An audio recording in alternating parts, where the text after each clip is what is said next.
Olá, bom dia! Muito obrigada pela sua audiência. Que bom! Vamos começar o fim de semana juntos para aproveitar com boas energias e também muito bom humor. Aqui no estúdio comigo, a nutricionista Maribel Melos, a nutricionista Daniela Feio, o médico neurologista Pedro Chestatsky e o cirurgião bariátrico Cláudio Motim. E quem anda brigando com os ponteiros da balança não pode perder o programa de hoje, porque vamos falar de dieta, cirurgia bariátrica e até que ponto a genética é responsável pela dificuldade da perda de peso.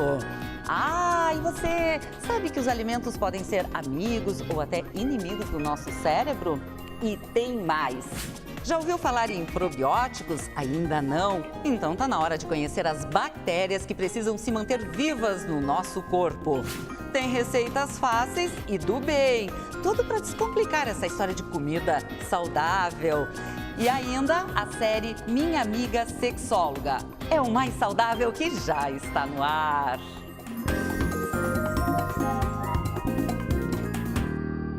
Vamos começar o programa falando sobre alternativas que podem ajudar quem precisa emagrecer. Afinal, muita gente briga com a balança, mas a coitadinha, ela não tem culpa de nada, ela não tem nada a ver com isso. Nós é que somos responsáveis pelas nossas escolhas, pelo nosso estilo de vida. Sabemos que os hábitos se criam lá na infância e muitas vezes não são os mais adequados. E aí realmente fica mais difícil, mas a gente precisa se dar conta disso e correr atrás.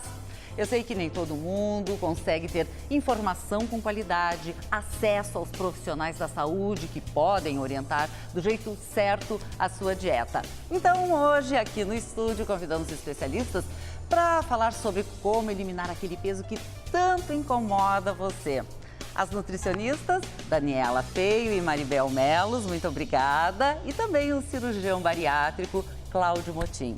Muito obrigada pela presença de vocês. E antes do nosso bate-papo, nós vamos ouvir uns depoimentos aí. Vamos saber como é que as pessoas andam administrando o seu dia a dia e as dietas. Vamos ver. Quando eu planejo perder qualquer tipo de peso, né? Quando eu planejo perder peso, eu só elimino a janta, na verdade. E daí eu consigo observar, daqui a uns 2, 3 dias eu já perdi uns 2, 3 quilos. É muito rápido. Mas daí eu consigo manter esse peso. Quando eu vejo que eu já estou acima do esperado, eu já corto de novo a janta. Eu sempre consegui perder com ovo, com chia, então bastante chia, esse negócio de japonês, dieta japonesa. Aí eu perdi 11 quilos. Daí chegou depois do verão, março, em diante eu comecei a aumentar, mas voltei de novo. Porque eu já fui várias nutricionistas, elas dão aquelas folhas enormes, com aquelas bolachinhas de água e sal e não adiantou para mim. O problema, o principal de quem faz uma dieta é abandonar um pouco o doce, mas aí um pouco difícil, né? Então meu problema maior foi o doce. Tem épocas que eu vejo realmente assim que eu estou precisando, aí eu vou lá, procuro uma dieta que eu acho que eu posso me encaixar assim, que não tenha tanto sacrifício, né? Aí eu vou lá e faço. Mantenho uma dieta com exercícios e alimentação. Bom, sobrou para as nutricionistas, né? Verdade. Doutor Motim, vocês sobrou estão aquelas pra nós, listas. a gente dá uma lista desse tamanho. Então... Meu manual tem 8 linhas só. Olha, então é mais fácil. Mas a tentativa é ajudar e a gente dá mais informações, é isso. E quais são as informações que a gente precisa levar para o público, muitas vezes que não tem acesso até uma consulta médica? Eu achei interessante que ele falou que ele tira o jantar e já perde peso, né? Eu acho que uma coisa que seria interessante a gente destacar é que a pessoa precisa pensar na sua rotina diária. Nas atividades que faz ao longo do dia e se planejar, né? Eu acho que as pessoas não se planejam muito, elas comem quando dá fome, sabe? Pega uma bolachinha recheada e aquilo vira às 11 da manhã, já não almoça, de tarde já não come nada porque não tá com fome, de noite está com muita fome, aí come a coisa mais rápida que encontrar, um lanche. Normalmente, eu costumo dizer, vamos fazer um levantamento da tua rotina e baseada nela a gente vai alterar coisas que possam melhorar. Naturalmente, nós fazemos essas testagens com o nosso corpo, com a nossa resposta, né? O que eu vejo naquilo que vem como questão, né? Não é algo que eu preciso... Toda vez que o planejamento está vinculado a um tempo, eu agora apitou, o sinal tá vermelho, eu preciso fazer alguma coisa. E normalmente a gente toma uma ação que é radical, né? Eu corto o jantar, que muitas vezes não é uma ação sustentável.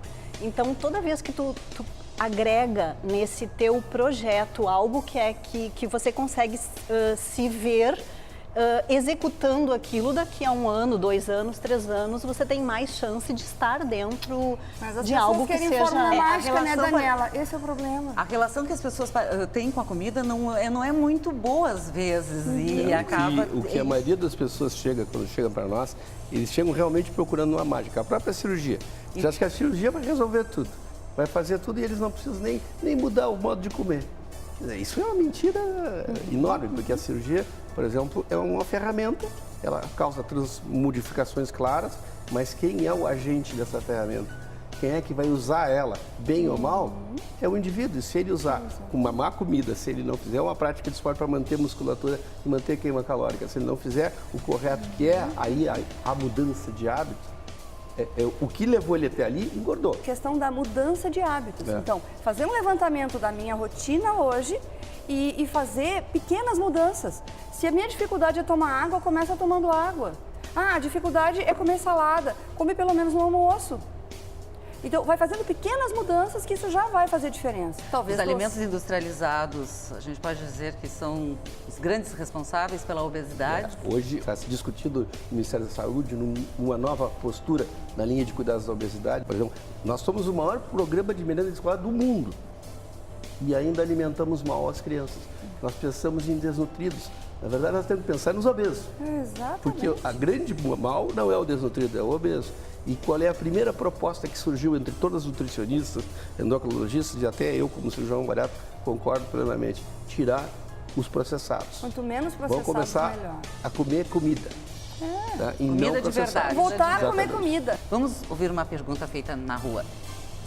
Eu conheço 2 pessoas que fizeram cirurgia bariátrica, mas eu percebi, inclusive as 2 são da minha família, eu percebi que ocorreu diferença depois na recuperação. Uma pessoa ganhou peso novamente, a outra não. Eu queria saber por quê. O reengorde é o mau uso da cirurgia. É aquilo que eu estava falando antes. A cirurgia é passiva. Ela não põe a comida diariamente, ela não bota o tênis e vai caminhar ou fazer exercício, ela não faz nada disso. Algumas cirurgias tiram fome, outras tiram fome e dão saciedade, outras desabsorvem o alimento, mas elas não são a escolha é da pessoa. Então, se a pessoa vai para uma escolha boa, é bem orientada, e aí começa a comer adequadamente, fazer prática física, etc., vai bem.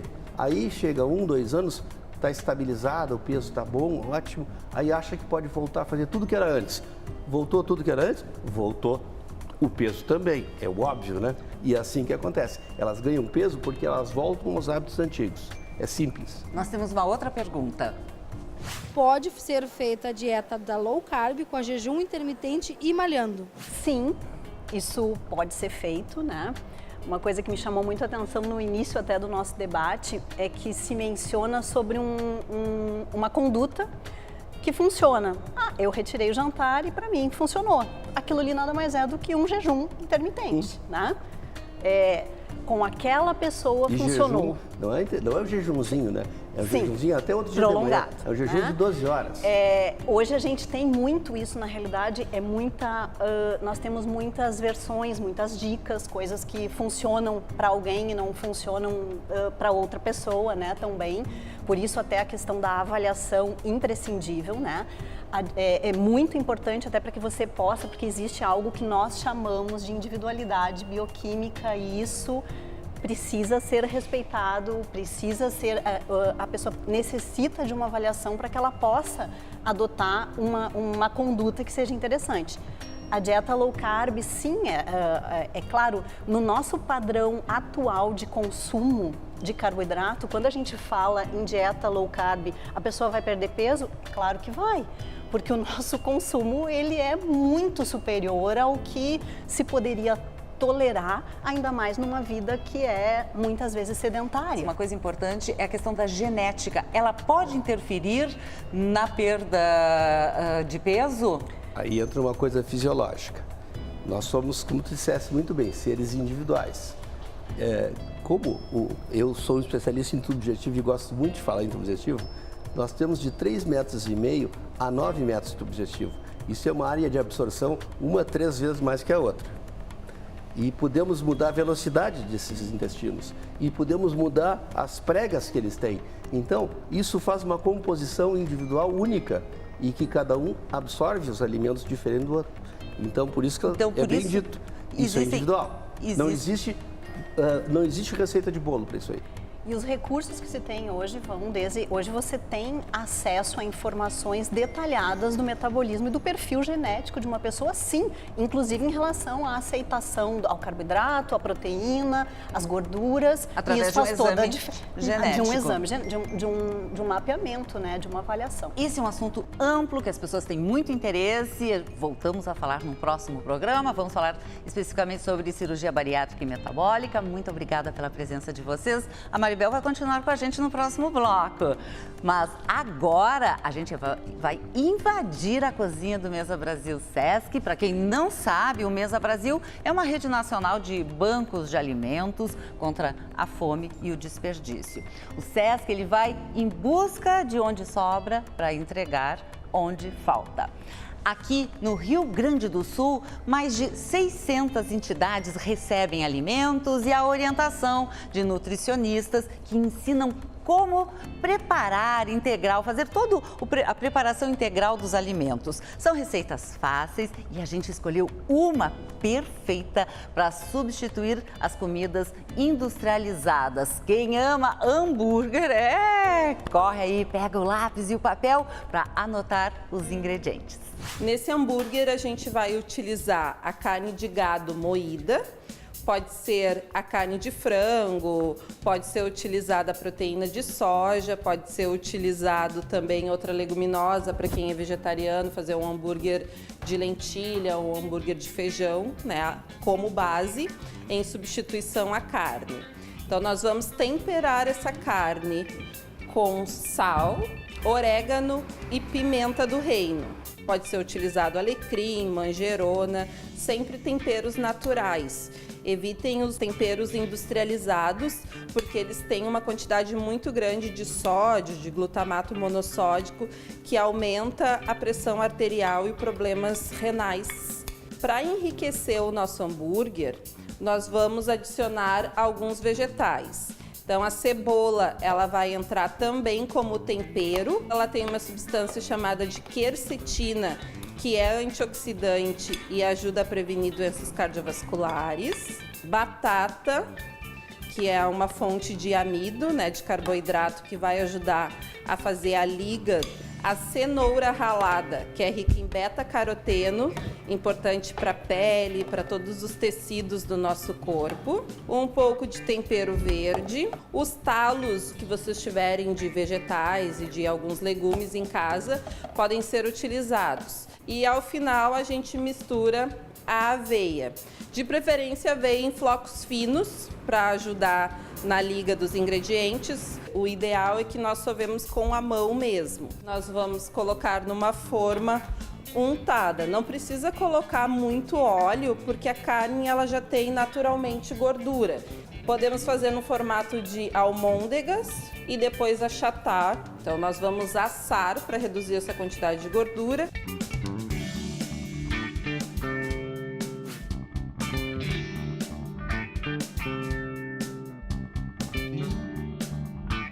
E para acompanhar, batatas rústicas assadas, também com um pouquinho de ketchup caseiro.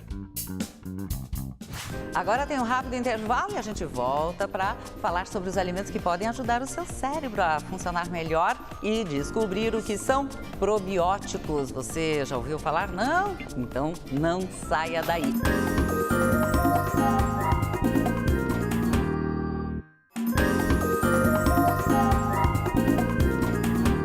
Estamos de volta e agora você acompanha o terceiro episódio da série Minha Amiga Sexóloga. A médica Sandra Scalco traz boas dicas para se ter mais prazer na hora H. Descubra o que a gente chama de o mapa do amor.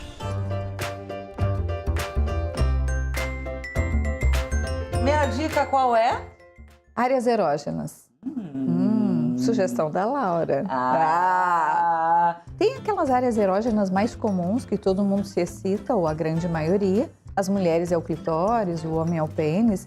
E tem aquelas um pouco mais conhecidas, não tão comuns, mas o mamilo, o seio para as mulheres, a região da nuca, a região da virilha para ambos. Lembra que a gente estava conversando antes que a gente pode, além de buscar áreas erógenas, buscar texturas e coisas diferentes que acoplam a coisa da área erógena? Claro, como o calor e o frio, assoprar balinha de menta, penas e alguma coisa no corpo, massagem, óleos quentes, enfim. Canais de comunicação, auditivo, sinestésico, visual e olfativo até. É um pouco mais raro, mas tem pessoas que se excitam muito com o cheiro do parceiro. E aí é aquela expressão tão conhecida, ferormônios.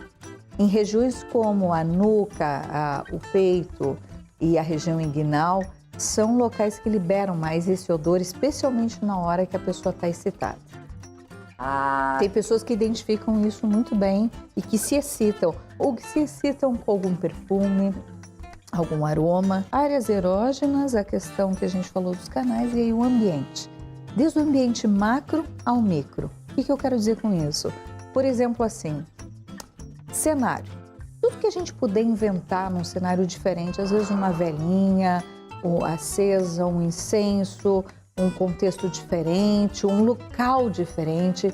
Tem pessoas que gostam muito de transar em absoluta escuridão, alguns com meia luz e outros com muita luz. Alternar isso, conversar entre os dois o que um mais prefere. O problema é um que gosta com muita luz e o outro sem luz. Aí tem que ser meia luz. Meu Deus. Negociar. Então, tudo que se remete ao ambiente e inclusive aí o microambiente. A roupa que veste, a fantasia que, às vezes um detalhe, uma meia calça diferente, um salto alto, ou um objeto, um toy, um brinquedinho de sex shop. Às vezes um detalhezinho faz a diferença e traz ao sexo a conotação de novidade. Bom, é um mundo que a gente precisa explorar e que a gente resolveu chamar de mapa do amor. O mapa do amor.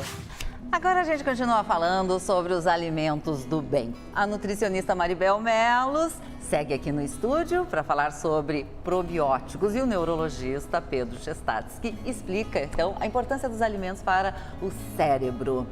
Muito obrigada pela sua presença. É um prazer. Então vamos começar falando exatamente, os alimentos interferem no funcionamento do nosso cérebro? Primeiramente, agradecer a presença para ter a oportunidade de dizer que sim. Total, a interferência do alimento é total sobre o cérebro. De que forma? Está mais comprovado. Existe uma relação, na verdade, bidirecional. O que ocorre no cérebro afeta o nosso intestino e o que ocorre no nosso intestino afeta o nosso cérebro. Então, isso se criou uma janela de terapêutica para vários neurologistas como eu. Um exemplo é quando a gente fica ansioso e sente aquele desconforto.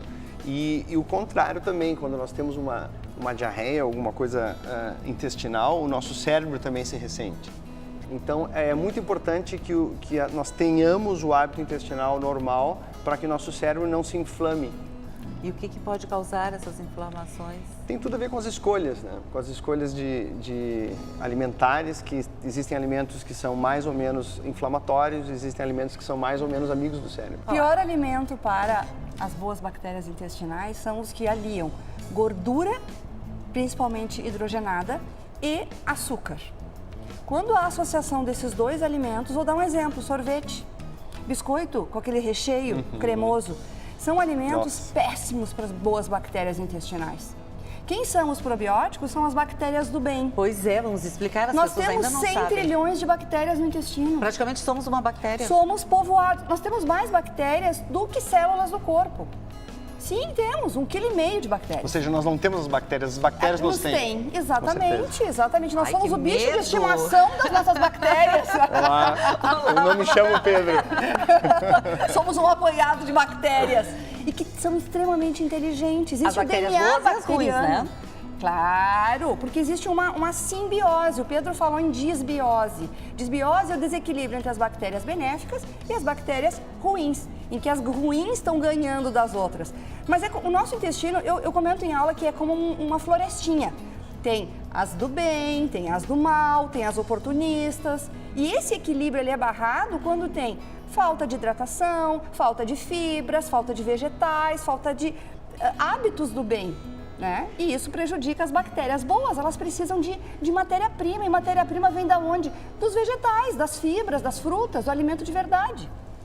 Os alimentos, por exemplo, probióticos, quais seriam? Então, são alimentos que vão revestir o nosso intestino? Eles blindam o nosso intestino, fazendo com que toxinas que estão aqui no nosso intestino não saem do intestino, penetrem no sangue e vão para não só cérebro, mas dependendo da pessoa, né, asmática ou para articulação, para o tecido adiposo, que é o que dá para o obeso. Isso, o que vai depender para onde vão essas toxinas com uma pessoa que está comendo mal, vai ser a vulnerabilidade genética dela.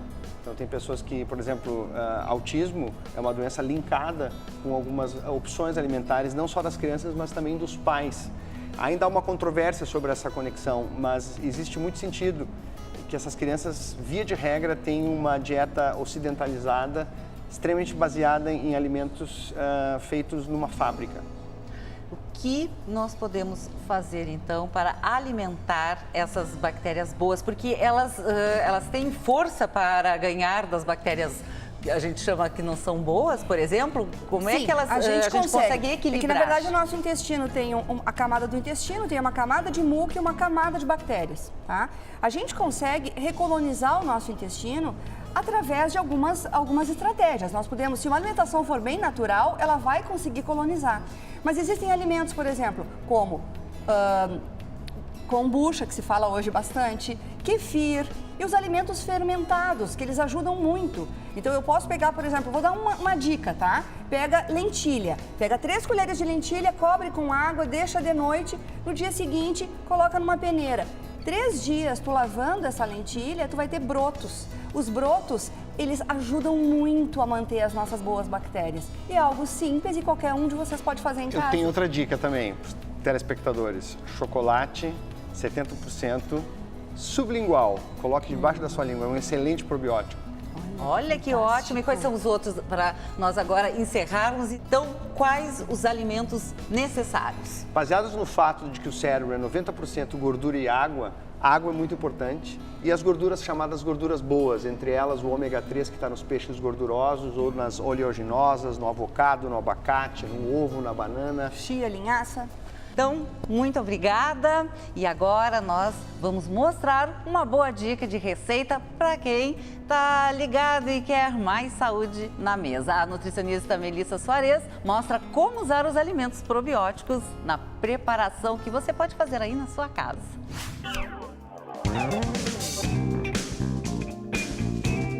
Todos os alimentos eles são probióticos, principalmente os alimentos orgânicos. Todas as folhas, frutas, elas têm um potencial probiótico. Então é importante que a gente não use nenhum tipo de cloro para lavagem de saladas, para a gente não perder esse potencial probiótico dos alimentos. E a gente pode potencializar ainda mais né, esses alimentos fermentando eles. Hoje a gente vai fazer um chucrute. Assim como eu faço o chucrute, a gente pode fazer com qualquer tipo de verduras e legumes. A gente vai fazer com repolho hoje, mas a gente pode fazer um chucrute de cenoura, um chucrute de abobrinha. Tem várias maneiras de fazer, tá, gente? Eu vou fazer hoje um chucrute temperado, mas que ele não precisa ter tempero nenhum. Se vocês não tiverem esses temperinhos frescos em casa, não precisa, pode fazer só com repolho. Né? Então peguem um vidro lindo, esterilizado, com uma boca grande que a gente possa colocar a mão dentro.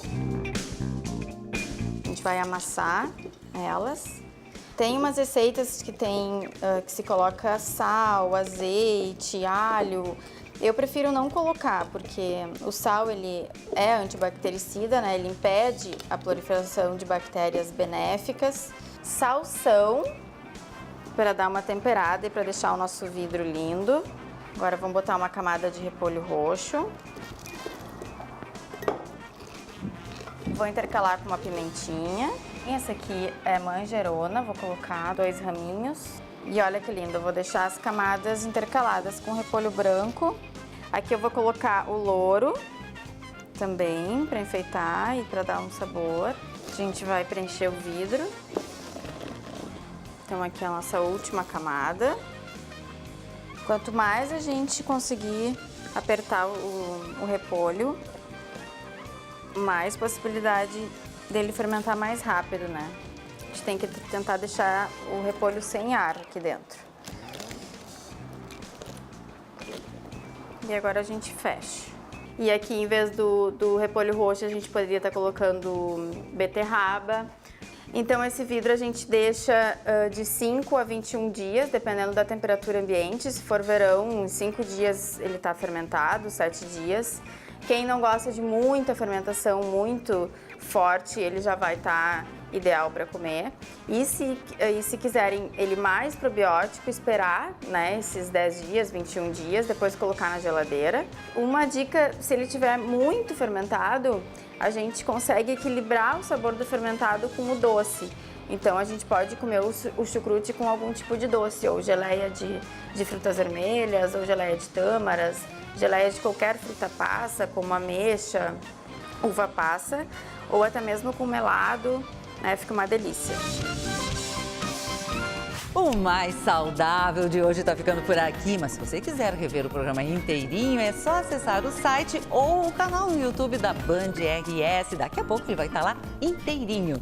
Também não esqueçam de curtir a página da Band no Facebook e o Instagram também. Fique agora com o programa Entre Amigos e eu te espero sábado que vem, 9h30 da manhã, aqui na tela da Band. Um ótimo final de semana para você. Tchau!